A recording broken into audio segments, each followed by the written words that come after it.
پیارے بچوں، تو آج ہم کہانی سنانے جا رہے ہیں اداس مور کی۔ ویسے تو مور بہت خوبصورت ہوتا ہے، لیکن وہ کبھی کبھی اداس ہو جاتا ہے۔ تو آئیے دیکھتے ہیں کہ آج مور کیوں اداس ہوا ہے۔ آج موسم برسات کا ایک پیارا اور خوبصورت دن تھا۔ ہلکی ہلکی پھوار برس رہی تھی۔ انسانوں کے ساتھ جنگل کے سبھی جانور بہت خوش تھے۔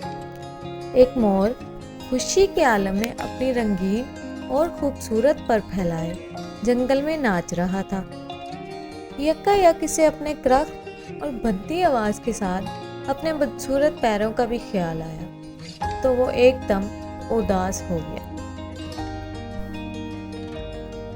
اس کا چہرہ زرد پڑ گیا اور آنکھوں میں آنسو بھر آئے۔ اس کی نظر ایک بلبل پر پڑی جو قریبی درخت کی شاخ پر بیٹھا گا رہا تھا۔ اس کی آواز سن کر مور نے خود سے کہا، اس کی آواز کتنی حسین ہے۔ انسان ہو یا جانور، سبھی اس کی آواز کے دیوانے ہیں، لیکن جب میں اپنی آواز نکالتا ہوں تو سب میرا مذاق اڑاتے ہیں۔ میں بھی کتنا بد نصیب ہوں۔ اسی لمحے جنگل میں ایک بزرگ نمودار ہوئے اور انہوں نے مور سے کہا، تم اس قدر اداس اور پریشان کیوں لگ رہے ہو؟ مور نے بزرگ کو دیکھا اور سسکیاں لیتے ہوئے کہا، میرا جسم کتنا خوبصورت ہے اور میرے پر تو بہت ہی حسین ہے، لیکن میرے لیے یہ ساری خوبصورتی بیکار ہے، کیونکہ میری آواز اتنی کرخت اور بھدی ہے کہ جو بھی اسے سنتا ہے وہ خوب ہنستا ہے۔ بزرگ نے پیار سے کہا، تم وہ واحد پرندے ہو جو اداس اور پریشان دکھائی دے رہے ہو۔ خدا نے اپنی مخلوق کو بہت سی نعمتوں سے عطا کیا ہے۔ تمہیں خوبصورتی اور حسن سے نوازا ہے، عقاب کو طاقت عطا کی ہے اور بلبل کو میٹھی اور سریلی آواز دی ہے۔ اسی لیے اپنی خامیوں پر پریشان مت ہو، بلکہ اپنی خامیوں کے ساتھ جینا سیکھو۔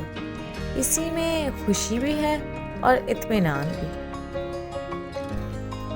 مور بزرگ کی بات سن کر شرمندہ ہوا اور بولا، آپ ٹھیک کہتے ہیں، مجھے ہر حال میں اللہ کا شکر ادا کرنا چاہیے۔ میں اللہ کا احسان مند ہوں کہ اللہ نے مجھے خوبصورت پر عطا کیے۔ اس دن کے بعد سے مور نے اداس رہنا چھوڑ دیا اور خوش رہنے لگا۔ تو پیارے بچوں، اس کہانی سے ہم نے کیا سیکھا؟ کہ ہمیں اپنے اللہ کی نعمتوں کا شکر ادا کرنا چاہیے اور کبھی بھی اپنی کمیوں پر اداس نہیں ہونا چاہیے، کیونکہ اللہ تعالیٰ نے ہمیں اور بہت سی نعمتوں سے نوازا ہے۔ اسی لیے ہمیں ہمیشہ اللہ کا شکر ادا کرتا رہنا چاہیے۔ امید کرتی ہوں کہ آج کی کہانی سے آپ کو اچھا سبق حاصل ہوا ہوگا۔ پھر ملیں گے۔ اللہ حافظ۔